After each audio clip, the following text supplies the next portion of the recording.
क्या संकेत बन रहे हैं?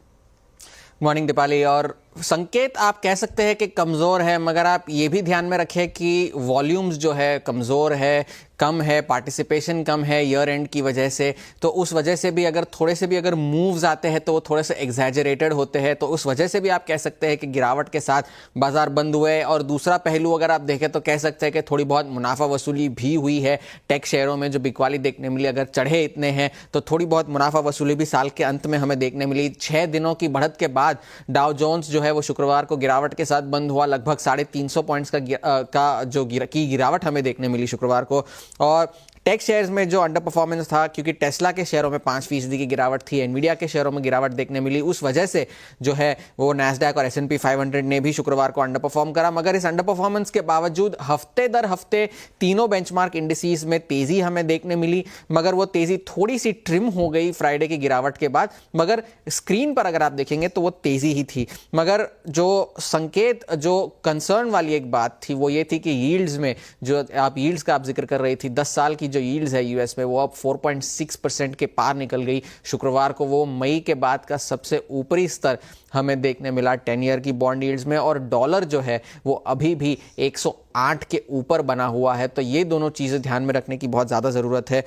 अब बाजार के लिए चुनौतियां क्या है 2025 में? अब जिस तरह का साल हमने देखा है उस वजह से रिटर्न्स के एक्सपेक्टेशंस बढ़े हैं, और खास करके टेक शेयरों में जो हमने उछाल देखा है उस वजह से उनके रिटर्न्स एक्सपेक्टेशंस तो और ज़्यादा बढ़े हैं। और ब्लूमबर्ग का एक अनुमान है कि टेक सेक्टर की अर्निंग्स ग्रोथ अगले साल जो है 30% का उछाल दिखा सकती है। मगर बाजार की अगर आप माने तो जिस तरह का मार्केट कैप है, जिस तरह के वैल्यूएशंस है, वो 40% की अर्निंग्स ग्रोथ प्राइस इन करके चल रही है। तो थोड़ी से भी अगर अर्निंग्स यहाँ वहाँ हुए, जबकि अगले महीने से अर्निंग्स की भी शुरुआत होगी यूएस में भी, तो वहाँ पर थोड़ी सी गिरावट आने की संभावना हो सकती है।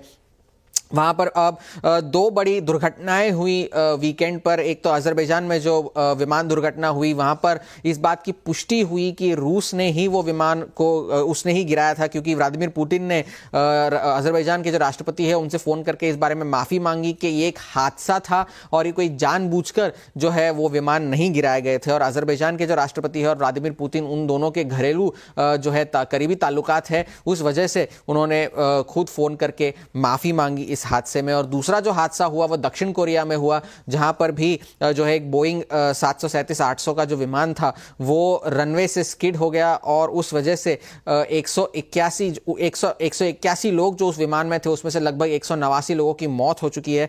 और एक बर्ड हिट का अनुमान लगाया जा रहा है, जिस वजह से इंजन फेलियर हुआ, जिस वजह से ये विमान दुर्घटना हुई। मगर अब तक पूरी जांच इसकी पूरी नहीं हुई है। एशिया की अगर आप बात कर रहे हैं तो एशिया में मिलाजुला कारोबार तो है ही, मगर चाइनीज युआन पर आप नजर रखें, क्योंकि वहां पर दबाव बढ़ने की आशंका है। वो इसलिए क्योंकि हांगकांग की जो लिस्टेड कंपनीज है, जो चाइनीज लिस्टेड कंपनीज है हांगकांग में, वो लगातार रिकॉर्ड डिविडेंड दिए जा रही है, और उस वजह से युआन पर दबाव आ रहा है। वो इसलिए क्योंकि वो डिविडेंड जो देते हैं वो हांगकांग डॉलर में देते हैं, मगर कमाई जो उनकी होती है वो युआन में होती है। तो वो कन्वर्जन की वजह से युआन पर दबाव बन रहा है, तो वहां पर नजर रखने की जरूरत है। इंडस्ट्रियल प्रॉफिट्स का डेटा जो आपने कहा उस पर भी नजर रखने की जरूरत है।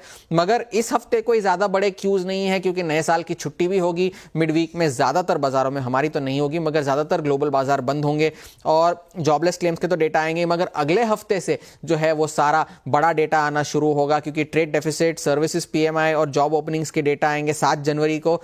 एडीपी की एम्प्लॉयमेंट रिपोर्ट आएगी 8 जनवरी को, और फेड की जो इस हफ्ते की जो इस बार की जो बैठक हुई थी उसके मिनट्स आएंगे 8 जनवरी को। तो उन पर नजर रखने की जरूरत होगी कि आगे चलकर फेड क्या करना चाहता है। और सबसे बड़ा डेटा जो नॉन फार्म पेरोल्स का है, जो ये शायद तय कर सके कि फेड जो है अपनी जनवरी की पॉलिसी में क्या करेगा, वो 10 तारीख को आना है। तो उन पर नजर रखने की जरूरत है। मगर फिलहाल के लिए स्क्रीन पर संकेत जो है वो कमजोर है, मगर वॉल्यूम्स भी और पार्टिसिपेशन भी कम है, इसकी आपको ध्यान रखने की जरूरत है। थैंक यू हुरमास ये डिटेल्स बताने के लिए। तो न्यू ईयर के मूड की वजह से वॉल्यूम्स थिन ही एक्सपेक्टेड हैं ग्लोबल मार्केट्स में। उसी तरीके का रुझान जैसे हुरमास बता भी रहे थे पिछले हफ्ते हमने देखा है। लेकिन US 10 year bond yield, dollar index के मूवमेंट, इसको काफ़ी क्लोजली मार्केट वॉच करेगा, क्योंकि रुपए में हमने पिछले हफ्ते भी ऑल टाइम लोज हिट होते हुए देखे थे। तो करेंसी मार्केट और बॉन्ड मार्केट पर नजरें डेफिनेटली बनी रहेंगी। लेकिन वीरेन हमारे साथ बने हुए। वीरेन, अगर इंडिया